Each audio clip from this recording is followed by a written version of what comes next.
So we've spent an awful lot of time on this show over the past several months chronicling the twists and turns of the child welfare system here in the city of Milwaukee.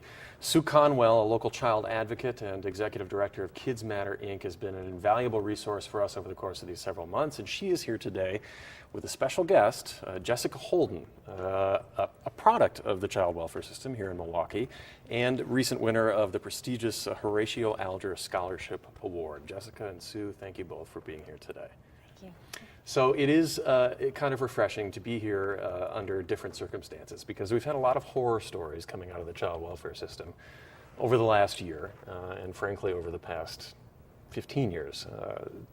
So we are here today to kind of celebrate the fact that Jessica has managed to overcome a number of obstacles and triumph in a way that is all too rare in that system.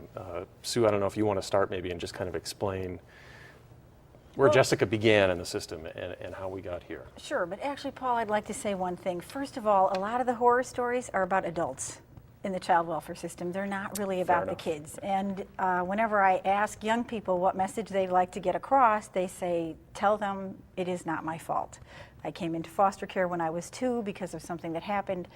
And lots of young people say, look, foster care saved my life. So all of it is not a bad story, and I'm really grateful for the chance to talk about how great the young people are.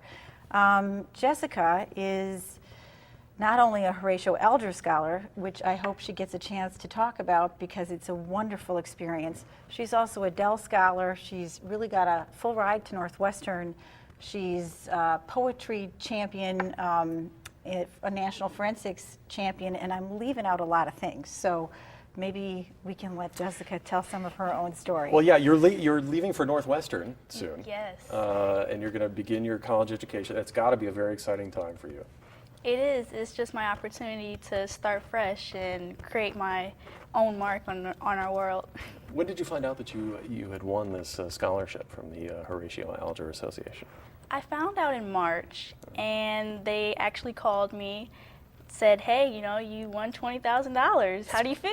It's a pretty good day, huh? Yeah, I didn't know how to really react. I've never won that kind of money before. But it was a really positive experience for me, being a part of Horatio Alger. And it was so much more than the scholarship money. We actually, all 109 scholars, got to go to Washington, D.C. for a week and really experience a world that had been kept away from us for so long. You mentioned a good point there. 109 recipients of this money from the Horatio Alger Association. That's a small group, and this is a nationwide endeavor, is it not? So this is a pretty elite company that you're in. Yes, and it felt so empowering to be around youth my age that have gone through similar obstacles, yet had overcome them and were just in love with education as I was, and were planning to go to college. And so we kind of bonded. It was this unspoken kind of thing. You know, we didn't have to share our stories. We didn't have to explain ourselves. It was just natural, like we'd known each other all our lives. And you got to meet Denzel Washington, from what I understand, so that must have been pretty cool. Yes, Denzel Washington is actually part of the Horatio Alger Association, and he was really laid back and down to earth, and he was really excited about meeting us as we were meeting him. What were, and I'd like to hear this from you, Jessica, what were some of the challenges for you existing in the system when it came to focusing and succeeding the way that you have so far?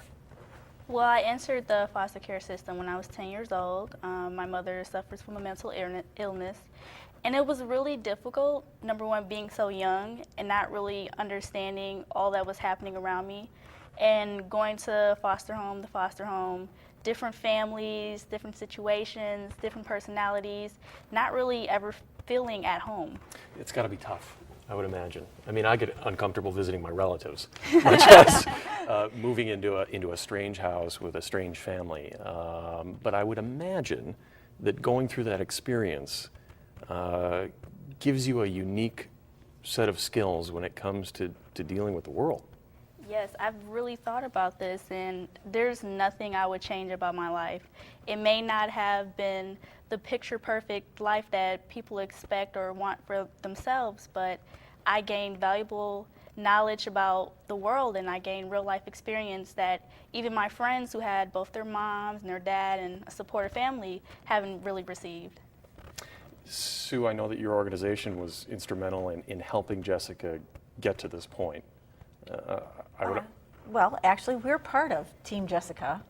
There's a lot of people in Jessica's life who've been terrific, and I really want to recognize Chantel, her foster parent, who was started as a mentor to Jessica, and then because you can't be both a mentor and a foster parent, that's a conflict.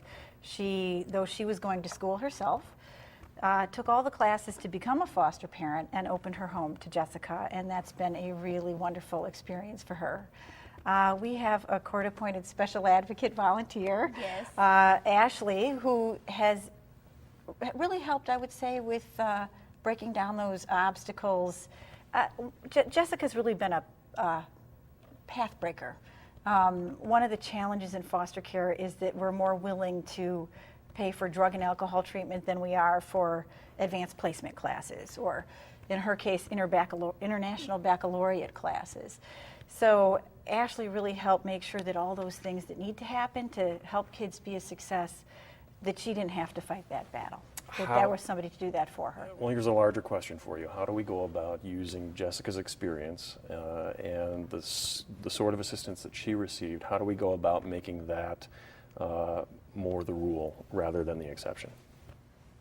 Well, one thing is starting right here. This is great that she's getting a chance to tell her story, and it's very hard to get positive stories out there, so that's wonderful. And I do think actually that Jessica has helped change people's minds. There is a much stronger commitment in the Bureau of Milwaukee Child Welfare leadership to making sure that those things that Jessica needed and that all the other kids have needed that are going on to college happen. They're going to pay for test fees. I mean, when you think about it, it's a couple $100 every year just for those kinds of things, and it used to be a battle, and now they're much more willing to say, you know what, we need to invest in the success of kids, and every young person who makes it, I hope they all get a chance to go on and inspire other kids like Jessica is doing. We talked about some of the unfortunate stories that we've been covering over the past several months, and I know that this is a period of transformation and change, or at least it should be for the child welfare system here in Milwaukee. Where are we now? Since the state established a new department to oversee things here in Milwaukee, and since a lot of the abuses and neglect came to light, have things improved? I think that, well, obviously there's other news that's very recent, so it's hard to say that everything is where it should be. I think that certainly we're identifying challenges, and I hope that one thing that we can do is really work together better as a community, because there are so many people stepping forward throughout the community to help in whatever way they can. I had a little 6-year-old come in yesterday who collected school supplies at her birthday party to help young kids in foster care have everything that they need to get off to the right start. I would like to see us make a much stronger commitment to our young leaders, and to have more of the youth be able to work with other youth and be part of shaping the message about foster care. So there are there are thousands of kids literally in the child welfare system, Yes. but there are other kids, is what you're telling us, like Jessica, who just need a little bit of support, encouragement, and they too will thrive. These are not all hopeless cases, which I think is one of the big perceptions out there. Yeah, no, not at all. In fact, if you had more chairs, I'd be happy to bring a lot more kids, young people. They're all young, accomplished folks. We have quite a few people. Lisa's going off to New Rochelle in New York, and Perry's at Madison, and Ramona's going to Oshkosh. Anastasia's at MATC. There's just a lot of really wonderful young people. Everyone at the university school doesn't get to go to Northwestern, so every foster youth is not going to go to Northwestern, but they really, a little attention, a little support goes so far. And really, people in the community really have been willing to step forward. Ashley's taking Jessica to Northwestern. One of our board members took her for the visit because she's on the alumni committee. I mean, she went there herself, and people are proud and happy to share what they know with young people if we can work together better as a community. Jessica, do you mind if I ask you, do you know what you're going to do once you get done with college, or have you chosen a particular area of study? Yes, I hope to major in psychology. I want to be a child psychologist. I feel that my life experience will help me to help other youth in the same situation overcome their own obstacles and hopefully not necessarily follow my exact path, but create their own paths in life. Sue, for people who might be wondering how they can help out or get involved with other kids like Jessica, where should we point them? Well, if they want to be a court-appointed special advocate like Ashley, they can give us a call. That's 344-1220. If they want to be involved as a mentor through Big Brothers Big Sisters, they can ask to work with the foster youth. And really, I think that one of the best things people do is reach out to the kids they already know. In every community, there are kids in foster care or being raised by a grandparent who sometimes just doesn't have the same amount of energy to be at Jessica's volleyball and every other activity, and there's just so many ways that people can help. Actually, Jessica got school. You got some stuff from the junior league to go off to college with. Sheets, a microwave, all the kinds of things that people need, right? Sure. And that's been they did that for all of the kids, which was a really wonderful thing. And, you know, people do things like that as well. So there's a lot of other ways that people can help if they want to. Okay, well, we'll be sure to let folks know. And Sue, we appreciate you being here today. And Jessica, we really appreciate you coming in, sharing your success with us. And we all take a certain amount of pride in your achievements. So congratulations. Thank you.